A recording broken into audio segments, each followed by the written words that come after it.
choisir par quel angle attaquer avec Fulvio, puisqu'il y a à la fois l'aspect poésie, l'aspect romanesque et également tout le volet essayiste, puisqu'il y a également des essais qui ont été écrits, il y a l'activité au sein de l'ODC, il y a les associations dont vous vous occupez également.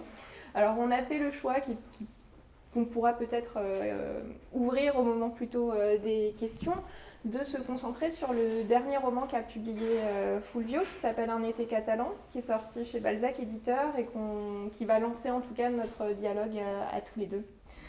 Donc c'est un huis clos qui se passe sur l'île qui se passe aux Baléares, sur l'île de Majorque, où on suit un couple et ses 2 enfants qui a été invité par un autre couple à venir résider dans un magnifique domaine qui se situe sur l'île, qui est un domaine qui accueille principalement des artistes, ce qui va être un fil clé tout au long du récit, en résidence artistique, en résidence d'écriture. Et ils se retrouvent pour un été pour des vacances et a priori tout va se passer dans ce cadre idyllique durant cet été. Et c'est là qu'un élément déclencheur survient. Un incendie se déclare sur les hauteurs de l'île qui menace le domaine, qui menace potentiellement toute l'île. Et cette double menace est associée à une prise de conscience. Le mari, le père de famille du couple qu'on suit, n'est pas revenu de son stage, de son séjour de plongée. Donc on ne sait pas où il est au moment de l'incendie. Donc toute une intrigue va se mettre en place autour de ces questionnements. Et avant d'en dire un petit peu plus, moi j'aimerais que vous nous racontiez du coup, Fulvio, un petit peu la genèse du texte, ce qui vous a inspiré cette envie d'écrire sur cet endroit assez incroyable et de nous parler de cette histoire catalane. Eh bien, ça commence il y a plus de 35 ans. Par ce que j'appelle une légende urbaine. C'est un ami écrivain qui, j'ai vécu, comme vous savez peut-être, au Canada, au Québec en particulier, pendant plus de 30 ans. Et cet ami d'origine italienne me racontait une histoire qui l'avait intrigué. C'est une légende urbaine, comme je l'ai appelée. C'est qu'on aurait retrouvé, mais peut-être l'avez-vous entendu, un squelette d'homme grenouille dans le sud français ou en Espagne. Et du coup, ça a enclenché toute une réflexion sur les 4 éléments, puisque en fait, l'homme grenouille renvoyait à la fois au feu, à l'eau, à la terre et à l'air. Et à partir de ces 4 éléments, s'est enclenchée une réflexion qui s'est concrétisée une trentaine d'années plus tard, par l'écriture d'une nouvelle. Et cette nouvelle est restée en plan pendant quelques années. Je l'ai écrite il y a 7-8 ans. Et vu que je me suis retrouvé dans ces lieux après une vacance avec ma petite famille, et j'ai dû écrire pour l'occasion, pour le plaisir, un petit scénario qui évoquait l'histoire de frères et d'une sœur qui reviennent sur le lieu de vacances 10 ans plus tard. Donc, ils sont des jeunes adultes en train de le devenir. Et donc, il y a aussi dans cette île, on va l'évoquer, la prolifération de chèvres sauvages qui sont amenées par un bouc qui ravage les jardins des propriétés. Il se trouve que sur cette île, comme en Catalogne, on célèbre le Corafox, qui est la fête du feu, et on y a assisté. Une partie de ma famille part, et le surlendemain, qu'est-ce qui arrive? C'est un vrai feu de forêt. Et là, déclic. Je comprends que j'ai une histoire, mais vous voyez, ça s'est fait en trois étapes. Et du coup, j'écris le reste de l'histoire. À la base, c'était un texte qui était plutôt conçu comme un scénario. Oui. Il y avait la petite nouvelle qui vient s'enclencher à la fin. C'est ça. Et tout ce matériau a été retravaillé et réorganisé. Absolument. C'est un processus qui prend combien de temps Ça prend 2-3 mois, disons gros 3 mois, pour le réécrire. Voilà. Alors le roman est découpé en 4 grandes parties Oui. qui reprennent les 4 éléments que vous avez effectivement présentés, qui sont basés sur cette légende urbaine qu'on va retrouver également dans le roman. Est-ce que ça vous est venu également naturellement ou est-ce que cette organisation c'était une évidence ou... Oui, oui, elle s'est imposée d'entrée de jeu. Évidemment, j'en ai fait un peu ma tambouille pour créer une histoire cohérente qui renvoie à la fois, si vous voulez, à la réalité, mais aussi à quelque chose de plus subtil qui est plus intérieur et qui participe des représentations. Ce qui m'a beaucoup marqué, en tout cas à la lecture du texte, c'est qu'on est dans un huis clos, donc on est dans un espace qui est très caractérisé, où on assiste à cette fête, justement la fête du diable, où il y a ce défilé dans la ville, ce défilé sur le port, ce défilé catalan. Et en même temps, tous les personnages que vous présentez, ils viennent de tous les horizons. Il y a une très très forte dimension européenne. Ils vont s'exprimer dans plein de langues différentes. Souvent, ça parle en anglais ou en allemand et ce n'est pas traduit dans le texte. Alors, c'est des petites phrases, c'est des petites incises. On fait tout le temps ce retour entre un aspect extrêmement local et une dimension vraiment européenne. Oui, et il se trouve qu'en effet, il y a cette fête des arts, cette soirée, cette nuit des arts, où se retrouvent, et ça existe réellement, toutes les nationalités, puisque vous le savez sans doute, hein, les Baléares et Majorque en particulier ont été l'épicentre d'une vie artistique européenne très riche dès de l'après-guerre et surtout dans les années 60. Et cette fête des arts, cette nuit des arts existe réellement.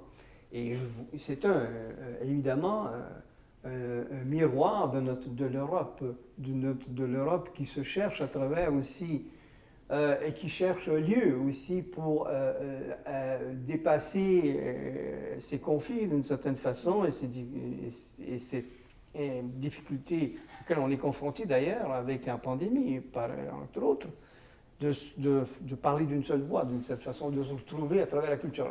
Et là, c'était une métaphore, une allégorie, disons, de cette Europe en devenir.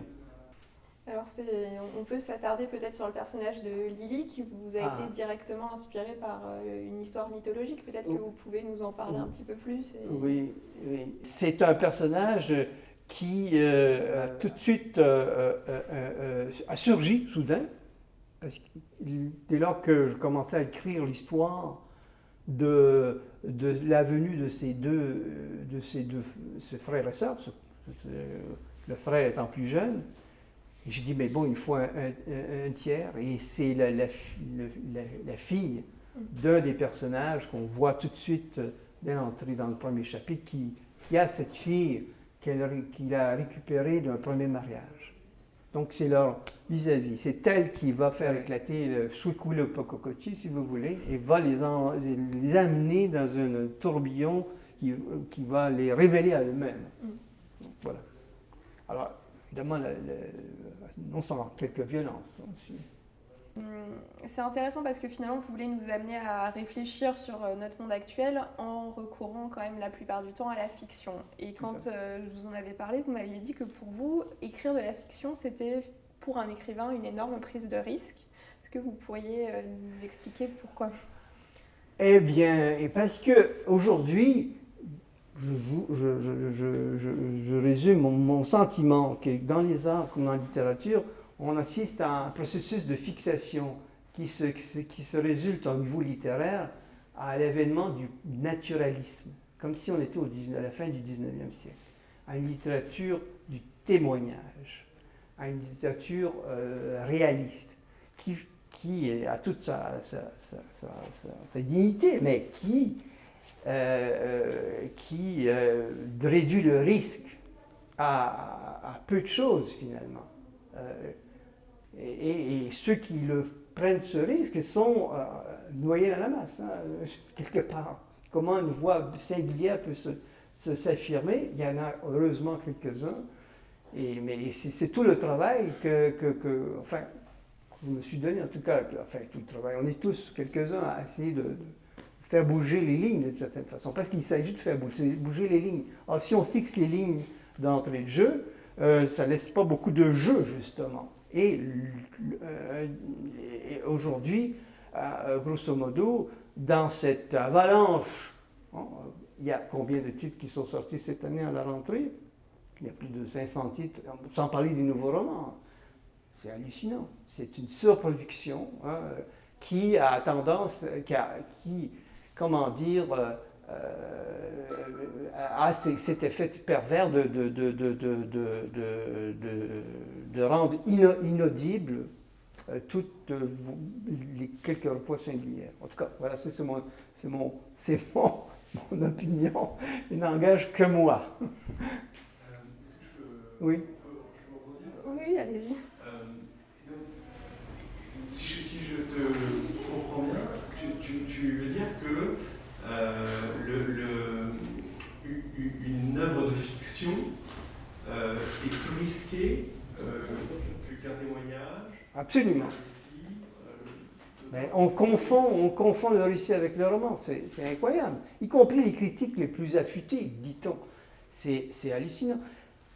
Je veux dire, on a juste mettre fiction, mettre roman, et il n'y a pas de distanciation entre un récit. Le récit, c'est la première personne, la prise de risque à ce niveau-là, il faut bien l'écrire, je n'en doute pas, mais la capacité de pouvoir imaginer une histoire est beaucoup plus risquée.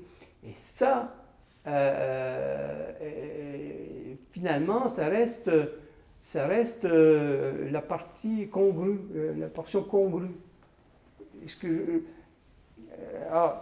Le fait est que cette confusion est entretenue, y compris par les grands médias, y compris par les critiques eux-mêmes.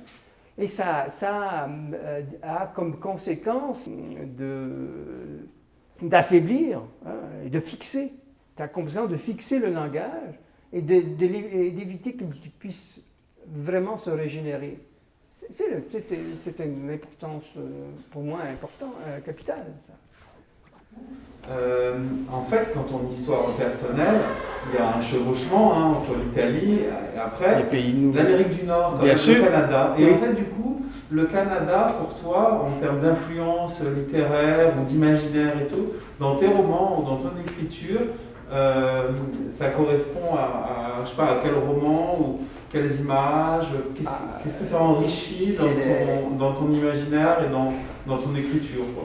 En fait, c'est très curieux parce que le mot Canada lui-même, après ça, il y a eu toute une dispute entre les Québécois qui ont dit, nous, on était les premiers Canadiens. Canada veut dire le lieu de rassemblement et qui renvoie à la notion de culture. Le lieu de rassemblement. C'était un vieux mot, c'est un mot amérindien, iroquois, je crois, qui veut dire le lieu de rassemblement. Le Canada, d'ailleurs, Champlain et Jacques Cartier disent on est en Canada parce que c'était les villages en fait, les villages qui étaient très importants, c'est 2000 personnes à peu près. Et pour moi, ça évoque le paradis terrestre, c'est-à-dire quelque chose de lieu de sauvage, le lieu du non nommé. Tu parles des grands espaces Canada, mais tu n'as pas écrit un roman sur le Canada, ces grands espaces. Non, je sais que c'est un des lieux communs et toute la littérature qui est appréciée ici. C'est ça.